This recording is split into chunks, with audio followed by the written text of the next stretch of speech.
This is a large 42-ounce container of oats. Back in 2020, this package of oats cost me around $4.95. Today, this same package of oats costs me $7.69, which represents a 55% increase in price in just over 1 year. In fact, inflation has grown so much and has become so serious that the Treasury Secretary of the Federal Reserve, Janet Yellen, recently admitted that she was, you guessed it, wrong about inflation. I can't think of a more important time to have a side hustle than right now. Inflation in our country is currently soaring to levels we haven't seen since the 1980s, and in some cases since the 1970s, and no one knows when it is going to end and when we, the working class, will be able to feel some sort of relief. We are seeing increases in gas prices, the price of cars, rent, insurance, and of course, groceries. The price of nearly everything is increasing, and our paychecks aren't increasing enough to keep up with inflation.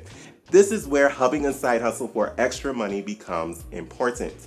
In today's video, we are going to explore 7 side hustle ideas that you can consider to help you to make a few extra $100 per month.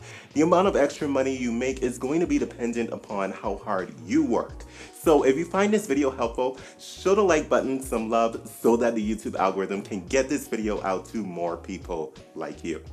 First up is getting started in e-commerce. If you know how to work a computer, then you can do e-commerce, and the best part is that the initial investment can be minimal. You can sell t-shirts, coffee mugs, notebooks, cell phone cases, or similar products that you're semi-passionate about.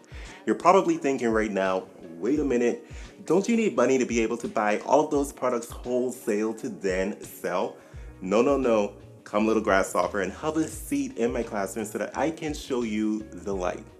What I'm talking about is called print on demand. Print on demand is like a fancy way of saying no inventory required. Basically, you create the graphics that will go on a product, let's say a t-shirt. That's a pretty standard format to apply graphics.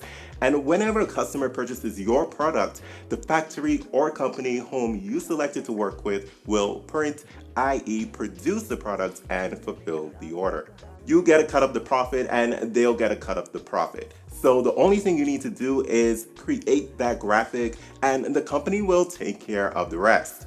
Now, that sounds like a recipe for a decent side hustle. If you aren't graphically inclined, there are websites like Canva that make it super easy to put together a collage of graphics from using their graphic library.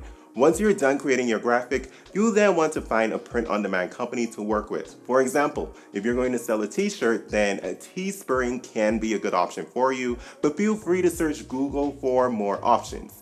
My advice would be to create something that's practical, easy to take around with you, especially if you're creative and can create an eye-catching product. Once you create your product, this idea will move into the realm of passive income after you start to generate sales. If you ever wanted to know how to create passive income with little money, then this idea is for you.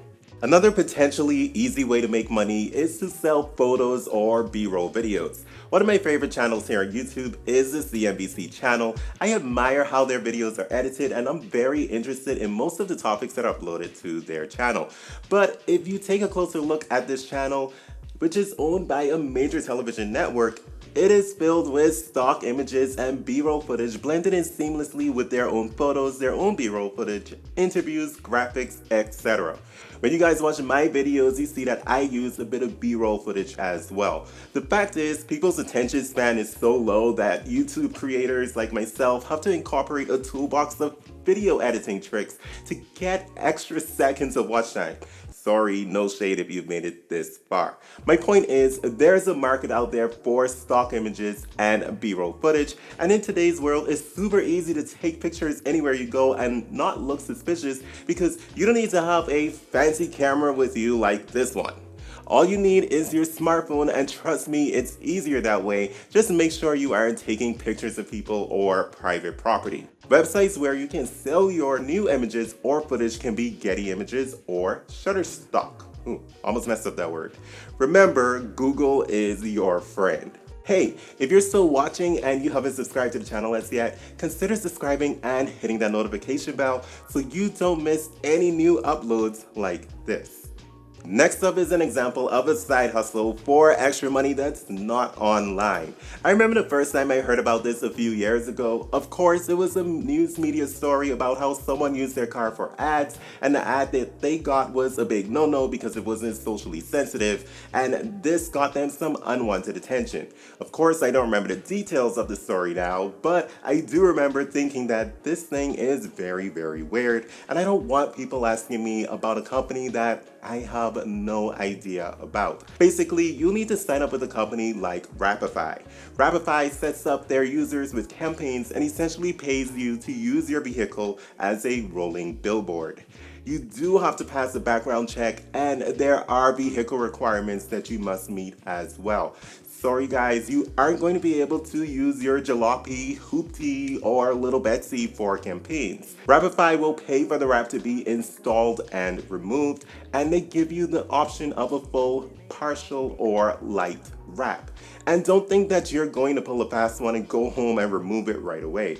Rapify will require you to send pictures of the car at different intervals throughout your campaign to ensure that the vehicle is still wrapped.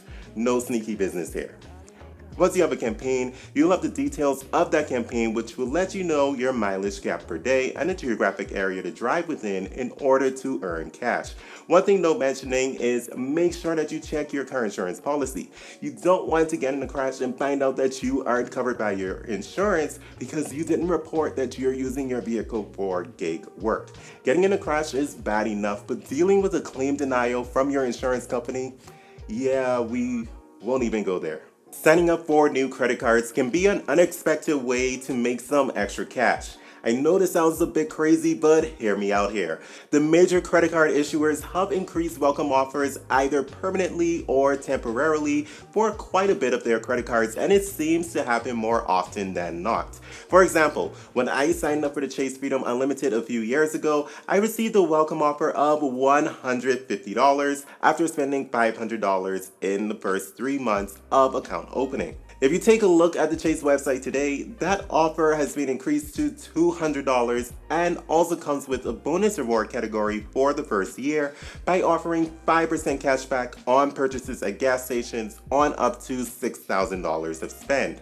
I know $200 doesn't sound like a lot of money, but there are credit cards where you can get $600, $800, or even $1,000 worth of points and miles. Over time, this can add up to thousands of dollars in value, and you may find yourself not needing to spend any of your hard-earned cash in your savings account on some really good vacations. There are credit card turners here on YouTube who have accrued over 1 million points and miles through getting new credit cards, and at a 1 cent per point valuation, that can easily be valued at $10,000. Just be sure to pay attention to annual fees, watch your credit score, because opening up a new credit card not only causes a hard inquiry, but also reports a new account, and both of these actions can reduce your credit score. You'll also want to pay particular attention to the minimum spend requirement to ensure that this fits well within your regular spending or planned spending so that you don't spend any extra money that you weren't going to spend initially. This activity I'm describing is typically referred to as credit card churning, and if you aren't familiar with that term, this is when you open a new credit card to meet the sign-up bonus and then close your cards after that. Beware, credit card issuers have rules in place that heavily discourage credit card churning, but there are workarounds that seem to be pretty safe. Also beware that some credit card issuers will not issue you a new credit card if you've opened up a certain number of new credit cards with any company within a certain period of time. So there are nuances to this, but the opportunity is there to get some extra cash. Affiliate marketing can be a side hustle that has the potential to grow into your main hustle. If you watch YouTube videos, you've most likely seen affiliate marketing in action without even noticing it. Whenever you see someone in a video promoting a product and provide a custom link or a custom code so that you can get a discount if you sign up for the product, that individual is actually doing what we know as affiliate marketing. The terms of the affiliate marketing contracts can vary, but in a nutshell, whenever a viewer clicks on the link and makes a purchase from that website, the YouTuber or social media influencer will earn a commission from that sale. This also works on blog-style websites. Typically, the website owner will write an article or blog post and include their affiliate links to products related to the article's or blog post's subject. If a visitor clicks on that link and purchases a product or signs up for a service, the website owner will earn a commission on that sale. This approach is much more subtle as the hyperlinks are blended in with the subject matter.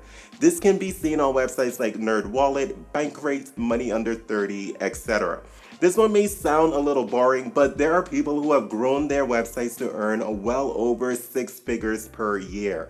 This is another one that isn't easy, and you'll have to build up your audience and get traffic to your website, but if you put in the work, the possibilities are endless. I really don't want to mention this one because I feel a certain type of way about this for a specific reason. I'm actually going to talk about it anyway. So if you're interested in another side hustle for extra income that may be slightly controversial, let me humor you with this one. Remember when the PlayStation 5 went live with pre-orders back in 2020 and stores were selling out within minutes? Yep, this is the reason for that. The PlayStation 5 was supposed to retail for $500. However, allegedly, there were programs created that allowed individuals to purchase hundreds of PS5 consoles to hoard for themselves so that they can resell them at a higher price. While all this was going on, I saw PS5 selling for up to $1,500, which is 3 times the price. So if you have a pulse on the market, you can purchase retail products that you know you'll be able to flip for a profit. It just sucks for everyone else who wanted a chance to purchase the products at retail, but hey, this world is a little cutthroat. Another easy way to make money can be through having a skill that's very valuable. You can monetize that skill by signing up to free websites like Upwork or Fiverr so that you can get potential clients who are willing to pay you for your skill set. These websites are great because you can market your services such as professional photo editing, video editing, voiceover actors, website design, social media management, proofreading, resume writing, book editing, logo design, graphic design, and the list goes on. Now, to bring into the market, you are going to have to offer a very attractive price, which probably won't be worth your time, but if you stick with it as you get excellent reviews, you'll be able to get more traffic, which means that you can increase your prices. Here's a fun fact. Before I learned how to do all of these motion graphics that you see in today's video, I actually hired a video editor on Fiverr. To give you an example of how lucrative this can be, here's a page from a voiceover actor, and I must say he's really good. But here's a little bit of his fee structure. He charges by word count. He starts at $45 for 150 words. Once you exceed 150 words, the price goes up an additional $45. In fact, it appears that every 150 words will cost you an additional $45. Clearly, he's experienced and knows the business, and his clients are very satisfied. So if you're gifted in the voiceover world, consider starting a Fiverr page and begin building your audience. With that said, guys, we've made it to the end of the video, and as always, you get a high five as a thank you. So come on and get your high five.